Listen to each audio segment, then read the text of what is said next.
ہمارے آقا کے لیے استعمال ہوتے ہیں۔ یہ اس لیے بتا رہا ہوں کہ بہت سے لوگ ایسے ہوتے ہیں کہ جن کو پتہ ہی نہیں ہوتا ہے کہ یہ جو لفظ ہے اس کا معنی کیا ہے، سوچ میں رہتا ہے کہ کس کے بارے میں بات ہو رہی ہے۔ تو یہ اگر الفاظ معلوم ہو تو کسی نے اگر بول دیا سردار کائنات تو سوچنا نہیں پڑے، ہمارا ذہن فوراً اس طرف جانا چاہیے کہ اس سے ہمارے آقا کی ذات مراد ہے۔ سردار کائنات اگر کوئی ہے، پوری کائنات کے سردار، پوری دنیا کے سردار، تو وہ ہمارے آقا صلی اللہ علیہ وسلم۔ تو ہمارے آقا کا نام جو ہے وہ اسم ذاتی محمد صلی اللہ علیہ وسلم، اور ہمارا جو دین ہے، ہمارا جو مذہب ہے، اس کا نام کیا ہے؟ اسلام۔ اسلام کا مطلب ہوتا ہے اطاعت کرنا، کسی کے سامنے سر جھکا دینا۔ تو چونکہ ہم اسلام کو قبول کرنے کے بعد اللہ تبارک و تعالیٰ کے مطیع و فرما بردار ہو جاتے ہیں، اور اسلام میں آ جانے کا مطلب یہ ہوتا ہے کہ پھر ہم صرف ایک ہی اللہ کو خدا مانتے ہیں، صرف اسی کو عبادت کے لائق مانتے ہیں، اور اس کے علاوہ کسی کو ہم عبادت کے لائق نہیں سمجھتے، صرف ایک ہی عبادت کے لائق، تو ہم اسی کے مطیع و فرما بردار۔ پھر اسلام کا ایک مطلب ہوتا ہے سلامتی، امن و آشتی، شانتی وغیرہ، یہ بھی اسلام کا جو ہے کہ مفہوم اور معنی ہوتا ہے۔ اسلام کبھی بھی ظلم کی تعلیم نہیں دیتا، کبھی بھی کسی کو ظلم کرنے کا حکم نہیں دیتا ہے، اور یہ اسلام اتنا پیارا مذہب ہے جو اللہ تبارک و تعالیٰ نے ہم کو عطا فرمایا۔ اور اسلام کا جو کلمہ ہے، جو ہم جانتے ہیں، جو پہلا کلمہ وہ ہے لا الہ الا اللہ محمد الرسول اللہ صلی اللہ علیہ وسلم۔ اس کا مطلب کیا ہوتا ہے؟ ہم پڑھ لیتے ہیں، اور کلمہ پڑھ لینے کی وجہ سے آدمی مسلمان ہو جاتا ہے، مسلمانوں میں اس کا شمار ہوتا ہے، لیکن اس کا مطلب بہت سے لوگوں کو معلوم نہیں ہوتا، اس کا معنی اور اس کا ترجمہ لوگوں کو نہیں معلوم ہوتا۔ ہاں، اسے معلوم، اس کے ذہن میں مفہوم ہے، اور اس کا وہ عقیدہ ہے جو اس کلمے کے اندر بیان کیا گیا۔ جیسے لا الہ الا اللہ کا معنی ہوتا ہے اللہ کے سوا کوئی معبود نہیں، یعنی اللہ کے سوا کوئی عبادت کے لائق نہیں۔ تو عقیدہ تو ہے ہر مسلمان کا، ہاں، کہ اللہ کے سوا کوئی معبود نہیں ہے، برابر۔ پھر آگے ہے محمد الرسول اللہ، محمد صلی اللہ علیہ وسلم اللہ کے رسول ہیں۔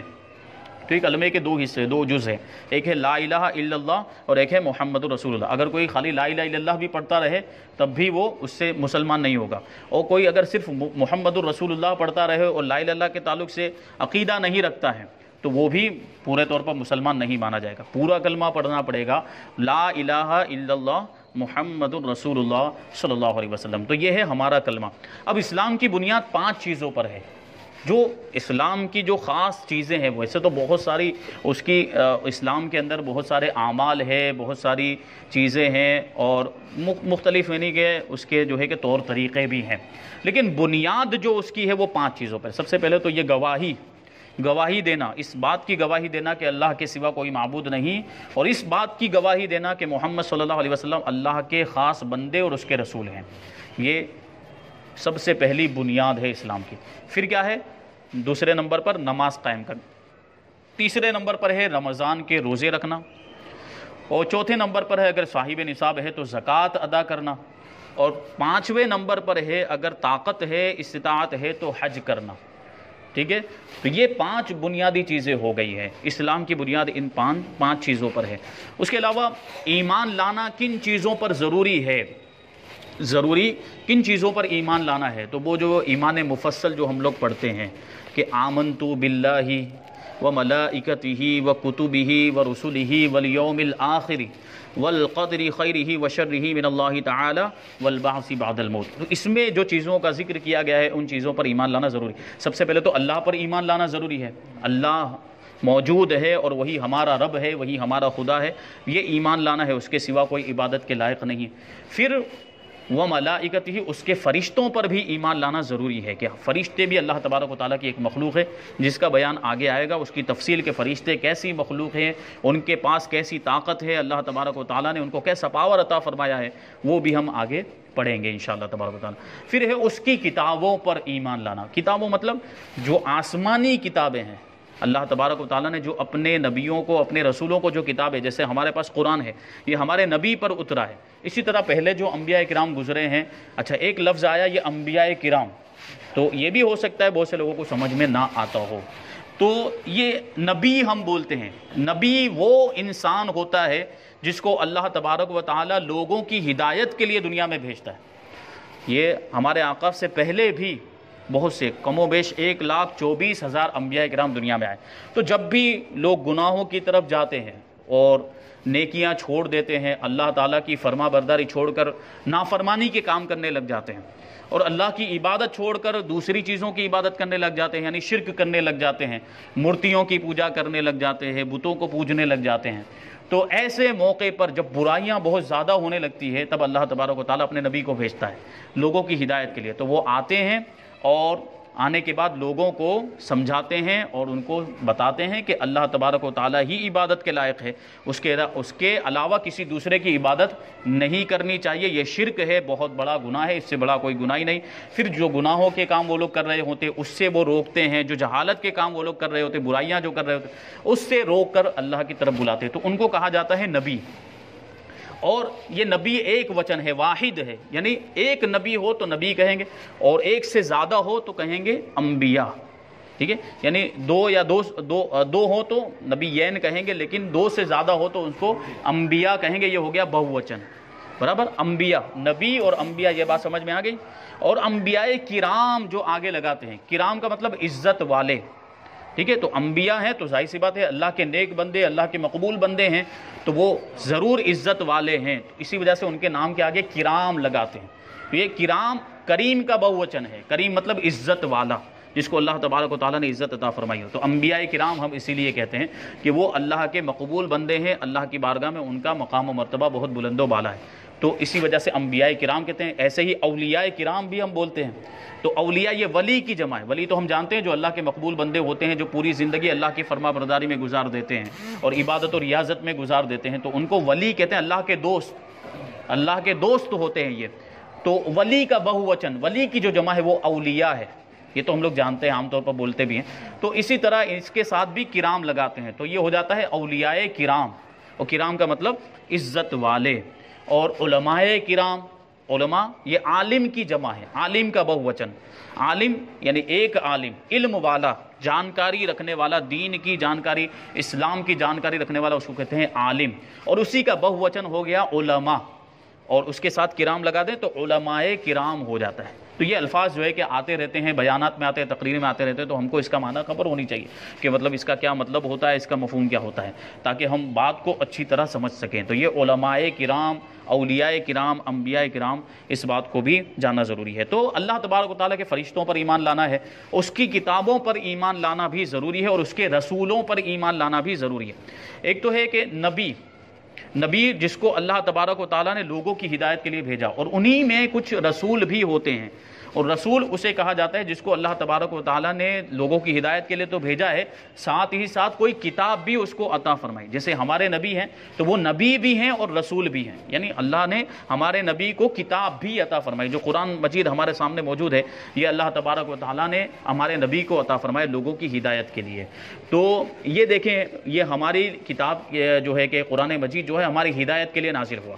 اب دیکھتے ہیں ہم عام دنیا کے اندر بھی جو چیزیں ہوتی ہیں اس میں بھی یہ سب ہوتا ہے۔ مثال کے طور پر ہم سمجھنے کی کوشش کرتے ہیں، جیسے کوئی الیکٹرانک سامان ہوتا ہے، جیسے واشنگ مشین اگر ہم خریدیں تو اس کے ساتھ ایک گائیڈ بک آتی ہے، ٹھیک ہے، اس کا مطلب یہ ہوتا ہے کہ یہ واشنگ مشین کو کس طرح چلانا ہے، اس کو چالو کرنا، بند کرنا ہے، اس کا سارا طریقہ اس کے اندر لکھا رہتا ہے، وہ گائیڈ بک کے اندر سب لکھا رہتا ہے۔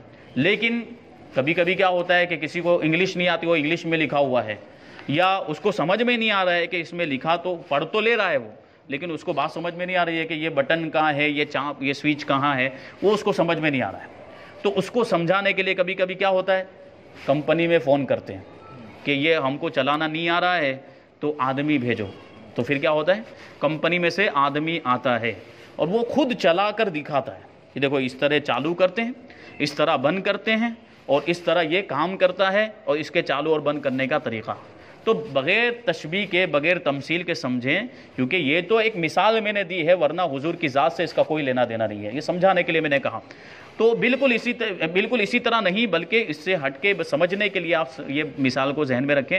اللہ تبارک و تعالیٰ نے دین اور اسلام، جو پیارا جو مذہب ہے، سب سے پسندیدہ مذہب ہے، یہ لوگوں کو جو ہے اس کی پیروی کرنے کا حکم دیا، لوگ اسلام پر عمل کرنے کا حکم دیا، لیکن اس کے ساتھ ہی ساتھ اللہ تبارک و تعالیٰ نے کتاب بھی عطا فرمائی جو قرآن مجید ہے، لیکن قرآن کو سمجھنا ہر کسی کے بس کی بات نہیں ہے، اور اس کو پڑھ کر اس میں کیا لکھا ہے وہ جان لینا سب کے بس کی بات نہیں ہے۔ اس لیے اللہ تبارک و تعالیٰ نے اپنے نبی کو بھی بھیجا، اور نبی نے قرآن پر عمل کر کے دکھایا کہ اس طریقے سے قرآن پر عمل کرتے ہیں، اور یہ تو بہت زیادہ ضروری ہے دین پر اور کسی مذہب پر عمل کرنے کے لیے کہ کوئی ہمیں کر کے دکھائے۔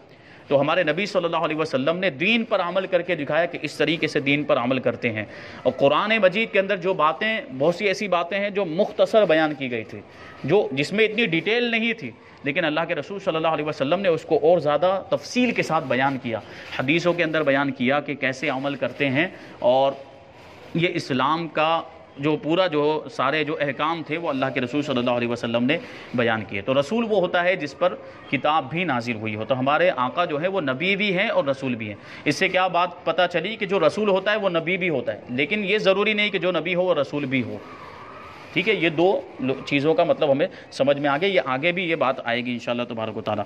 تو سب سے پہلے چونکہ ہم نے جو کلمہ پڑھا ہے لا الہ الا اللہ، اللہ کے سوا کوئی معبود نہیں، یہ کلمے کا پہلا حصہ ہے، تو ضروری ہے یہ بات کہ ہم اللہ کے بارے میں جانیں کہ اللہ کون ہے، اور اللہ کے بارے میں ہمیں کیا عقیدہ رکھنا چاہیے۔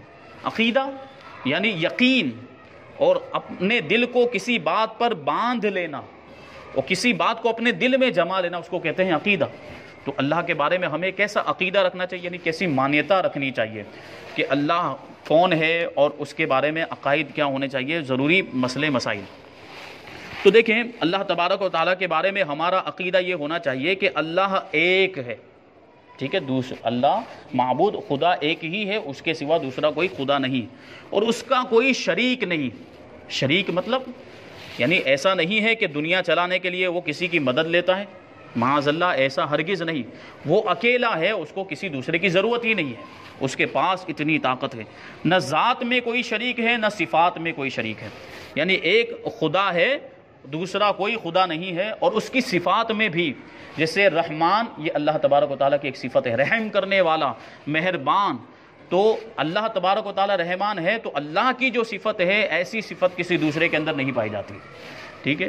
تو اللہ تبارک و تعالیٰ کی ذات میں اور صفات میں کوئی اس کا شریک نہیں، کوئی اس کا پارٹنر نہیں ہے، اس کے جیسا کوئی دوسرا نہیں، وہی اس بات کا مستحق ہے کہ اس کی عبادت اور پرستش کی جائے، یعنی اللہ تبارک و تعالیٰ اس بات کا حقدار ہے کہ اس کی عبادت کی جائے اور اس کی پرستش کی جائے، اس کے علاوہ کوئی بھی عبادت کے لائق نہیں۔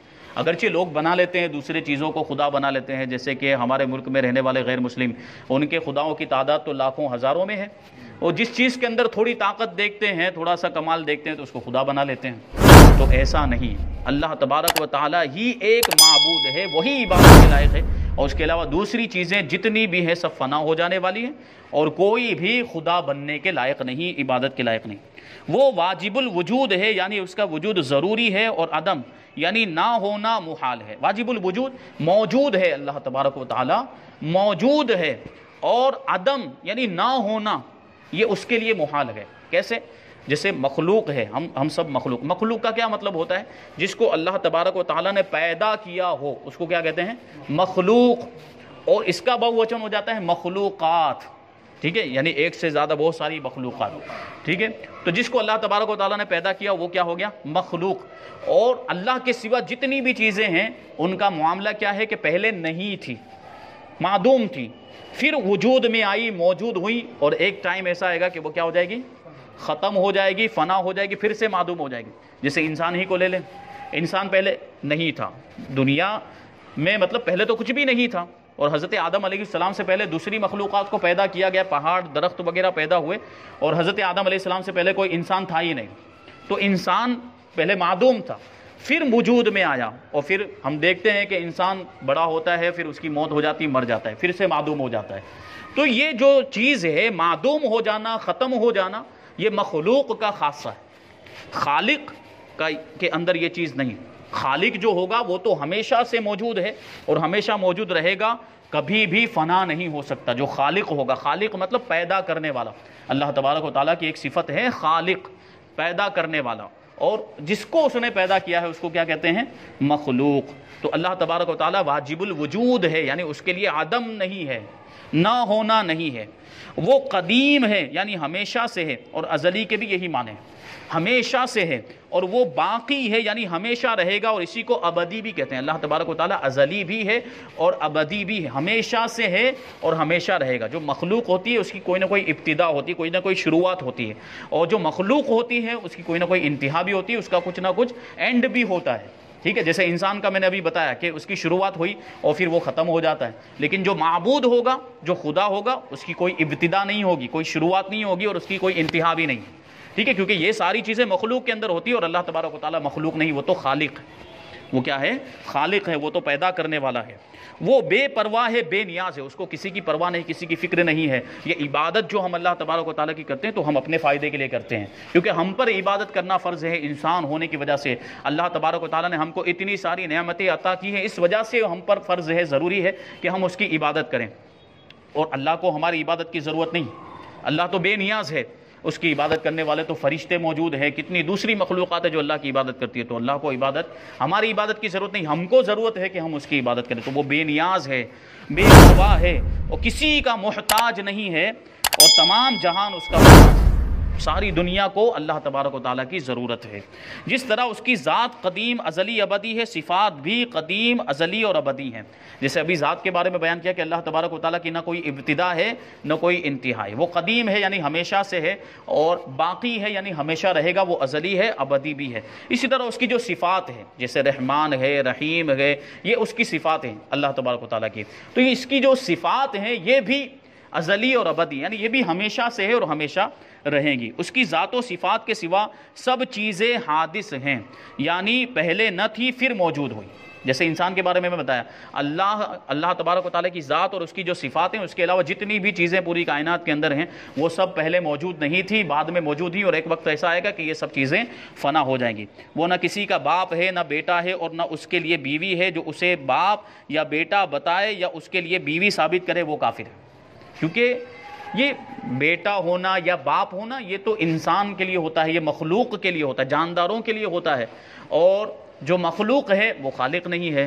اور جس کے اندر توالد و تناسل ہو، یعنی جو باپ ہو سکے یا جو بیٹا ہو سکے، پھر وہ خدا نہیں ہو سکتا۔ تو اللہ تبارک و تعالیٰ نہ کسی کا باپ ہے نہ کسی کا بیٹا ہے۔ پھر دوسرا سوال یہ پیدا ہو جاتا ہے کہ اگر اللہ تبارک و تعالیٰ کا کوئی باپ ہو، معاذ اللہ کو کوئی باپ ہو، تو پھر وہ اس کا محتاج ہو جائے گا، یعنی اللہ کو وجود میں آنے کے لیے اپنے باپ کی ضرورت پڑی۔ کہ جیسے انسان میں ہوتا ہے کہ انسان کو پیدا ہونے کے لیے ماں باپ کا ذریعہ وسیلہ ضروری ہوتا ہے، ماں باپ نہیں ہو تو انسان وجود میں آئے گا۔ تو اگر اللہ کا کوئی باپ مان لیں تو اللہ اس کا محتاج ہو گیا، تو اللہ تو کسی کا محتاج نہیں ہے، تو اس کا کوئی باپ نہیں ہو سکتا۔ اسی طریقے سے اگر بیٹا مان لیں تو بیٹا ہونے کی صورت میں یہ کہا جا سکتا ہے کہ بیٹا باپ کے طریقے پر ہوتا ہے، باپ کی جو خوبیاں ہوتی ہیں وہ بیٹے کے اندر بھی ہوتی ہیں، بہت سی ایسی خوبیاں ہوتی ہیں جو بیٹے کے اندر بھی ہوتی ہے۔ تو جب اللہ کا کوئی بیٹا مان لے اور اللہ خدا ہے تو پھر بیٹے کو بھی خدا ماننا پڑے گا۔ تو اس لیے نہ اللہ باپ ہے اور نہ اس کا کوئی بیٹا ہے، نہ وہ کسی کا بیٹا ہے، نہ اس کی کوئی بیوی ہے، اور جو اس کے لیے بیوی ثابت کرے وہ کافر ہے۔